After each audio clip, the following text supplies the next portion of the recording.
Welcome to our latest Leaders Update, offered to you by the North Western Baptist Association during this time of COVID-19 lockdown. You may remember that at the beginning of this period of isolation, we suggested 6 priorities that you as leaders might want to think about in respect of your local ministry. First of all, to take care of God's people. Second, to take care of yourself so that you're equipped and able to support people yourself. Thirdly, take care of our communities and think about ways that we can be involved in supporting people and encouraging our community volunteers. And then the fourth area, to think about what it means to continue to be a missional and a good news people in these days. And it's that fourth priority that I particularly want to encourage you to think about a little bit through this video. That doesn't mean that a lot of churches are not already being very creative and very imaginative and really quite effective in reaching out to their local communities. And it's been great to be able to share some of the stories of that through our website. And I hope that you'll keep in touch with our Sharing the Story feature during this time. As an association, we've actually begun to get into a little bit more of a rhythm now. As much as possible, we've tried as a team to keep in touch with all of our churches. Please bear with us if we don't always manage to do that. Remember that the NWBA team members are also faced with all of the realities of this crisis: homeschooling, family members who are key workers, sickness, bereavement. But we and our colleagues at Baptist House will continue to support you as much as we can in these days. We've started to offer a weekly service of worship, which is particularly aimed at those churches who haven't got the capacity to offer that themselves, and also a midweek reflection, which you may be able to use if you're not able to offer house groups at the moment. We've tried to put it together in a way that someone could just use that on their own, but also could maybe get in touch with somebody else and think about some of the questions and reflections together. And we've offered a little downloadable resource as well to just read alongside that. And thanks to so many of you that have been in touch to express your appreciation of these. And please carry on doing that. It's quite encouraging. But also let us know if there are other ways that you think we could be helping at this time. And also I would encourage you to stay in touch with the Baptist Together website for all the practical and financial information that you might need. And as we do start to come out of lockdown, whenever that proves to be, I think actually that technical and practical information that our specialist teams are able to offer is going to become increasingly important. So please stay in touch, stay updated with it, and keep those web pages in your browser, bookmarks and such like. But as we particularly think about this priority of mission, for me, that isn't just a matter of planning what we might do when this is over, or just maybe thinking about how we increase the number of people watching our live streams, though both of those things are important. But actually, how do we embrace our current circumstances as a good news, faith-sharing people? If you've been around in NWBA for a while, you may remember that some years ago a lot of our churches got involved in Back to Church Sunday, which was largely the brainchild of Michael Harvey, someone who's been a real catalyst for mission here in the Northwest and indeed beyond. And I recently had the chance to catch up with Michael to hear about something that he's developed during this time of lockdown. As ever, very simple, very natural, but a slight shift of thinking that could just become something that's quite impacting and quite significant at the moment. How natural is it to just ring someone, even a relative stranger, and simply say, "How are you?" And to ask that question in a way that really means it, with the time to actually listen to the answer. And what I'm thinking about here is not a question that's laced with ulterior motive, or one that's just a disguised opening for a conversation that we've already decided needs to be all about God, but just a genuine and heartfelt question. How are you? You know, there's a good few thousand of us in our Baptist community across the Northwest England and North Wales. Just imagine that over the next few weeks, thousands of people in our communities look at their local Baptist church and think, do you know, that's the church where that person goes who cared enough about me to just keep in touch with me during the COVID lockdown. That's the church that encouraged its members to support ordinary people in their local communities. And it is not unrealistic to imagine that that could become the case for thousands of people across our region, just if we all work together in that common accord. You know, it's God's Spirit that gets to work inside people's hearts to draw them to faith. But how much more open might people be to that if they knew us to be a people who care, a people who simply took the trouble to ask them during a particular time of crisis, how are you?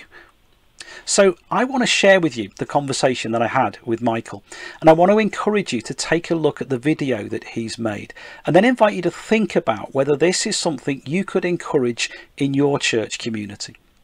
Our job as leaders isn't just to leave people to navigate their own way through this crisis, but to give them the nudges and the ideas that they need, to help them feel that they're not just doing stuff on their own, but they're part of something bigger. And as I said, it isn't too difficult to imagine that we could be the catalyst for thousands of phone calls happening every week across the Northwest if people got involved in this. We're just asking people how they are, maybe just accompanied by some silent, reflective prayer for the person on the other end of the phone. So is this something your church might be part of? Why not take a look at Michael's video, circulate it around your church network with a little nudge from you as leaders that this is something people might engage with. And as ever, if you've got a story to tell about the impact that this has made, please let us know so we can encourage others by sharing your story. And please don't give up on the other things we've suggested either. Look after God's people, look after yourself, look after your community, but let's also begin to think about what it means to be a good news people, even in times like this. So have a listen to the conversation that I had with Michael, and if that inspires you, have a look at his video. Michael, thank you for taking the time to speak to us this afternoon. Many of us, particularly in the Northwestern Baptist Association, will know you as the man behind Back to Church Sunday, because we were blessed by that and invested in that quite a lot a few years ago. Back to Church Sunday has taken on a very different meaning in the last few weeks, hasn't it? Oh my goodness, you know, kind of, yes, now that we're no longer allowed to kind of go to our physical kind of buildings any longer, we'll have to have a Back to Church Sunday kind of once we're actually defeated this kind of virus. But yeah, it's definitely kind of taken on a new meaning. How things have changed. But I mean, I think one of the things that I know from talking with you and working with you over a number of years now is that your heart is not whether we're in church or not in church, but your heart is to see how we can share God's love as and where we are and with whoever we're with. And you've been giving some thought even to how during this time of COVID and the lockdown that people can still be beacons of hope and share God's love in their communities and networks. Yeah, Phil, never has there been a more appropriate time in our generation for us to actually kind of reach out to our neighbours. Do you know, it says we're supposed to love our neighbours. It's very difficult to love our neighbours if we don't know their names. And I think what this crisis has done is to actually kind of reconnect us as Christians back into our communities. You know, now we can no longer physically meet. We're dispersed, you know, and the last time we were dispersed, you know, as a church, we grew. And so I think, you know, we can make a daily missional prayer, you know, which is, you know, Lord, today, out with of the church, who do you want me to connect with? And allow God to percolate that name into our minds, and then pick up our video technology and our phones and give them a call, and just simply, you know, kind of check in with them and simply say, how are you doing?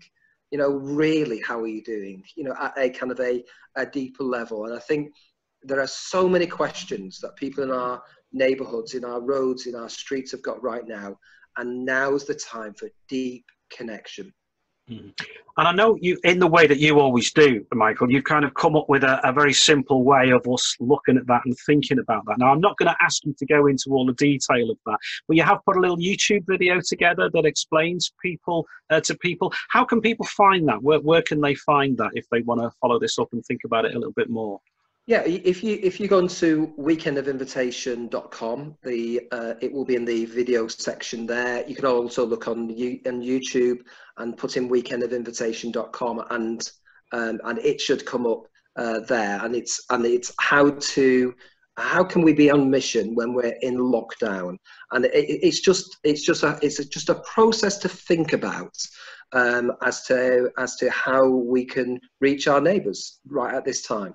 Okay, that's brilliant. And what we'll try and do is we'll put some links on our own website as well, so people can connect with that. I mean, at the outset of this time of lockdown, we kind of offered our churches 6 priorities, and one of the priorities we particularly want to look at now is this priority of mission. I mean, I'm uneasy about using words like opportunity, because I mean, I think we have to remember that there are thousands of people in our country whose lives have been lost. There are people who are deeply worried, deeply concerned for their neighbours, their family, their neighbours, people who've been bereaved.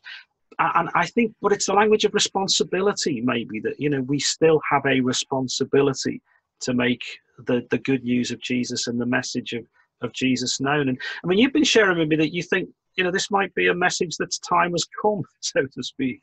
I think Christianity has come roaring back. That's my observation from what I'm seeing.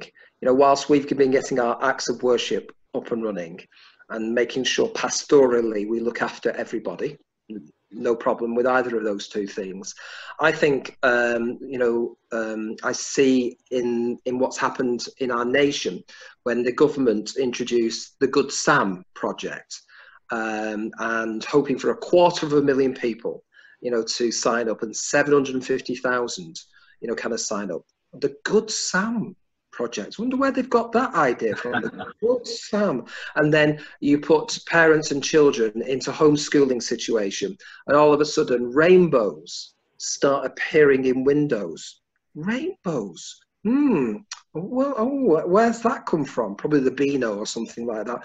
And then on a Thursday evening, we all come out and clap for the carers. We clap for those who are now literally putting their lives on the line for a stranger.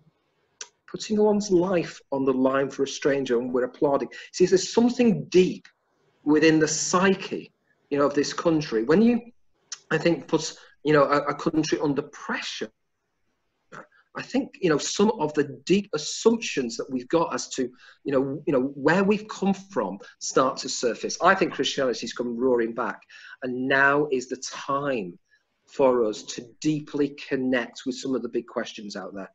Yeah, Michael, that's really, really helpful and really inspiring. And I think it's, you know, something I'm concerned about. Again, I think we need to be sensitive. I think language of opportunism is not helpful when so many people are suffering and so many people are in harm's way. But we do need to not just sit around waiting for life to start again, but as God's people say, this is a new phase, a new world. And we need to find creative and appropriate ways of making God's love known within it. So remind us again, we can go to Weekend of Invitation. Weekendofinvitation.com. You'll find it in the resources, the video section there, or on YouTube. If you just put Weekend of Invitation in there, you'll find the particular kind of one for this period on there. Okay, and it's a little theme called Acorn, which people Acorn, then, yeah, and then look at. Michael, thank you so much for taking the time to just pop in and say a few words to us today. We continue to pray for you. We continue to love the work you do. So carry that on. And I'm sure we'll have opportunities to work together in other ways outside of the confines of our homes in the days ahead. Thanks a lot, Michael. Take care. My pleasure.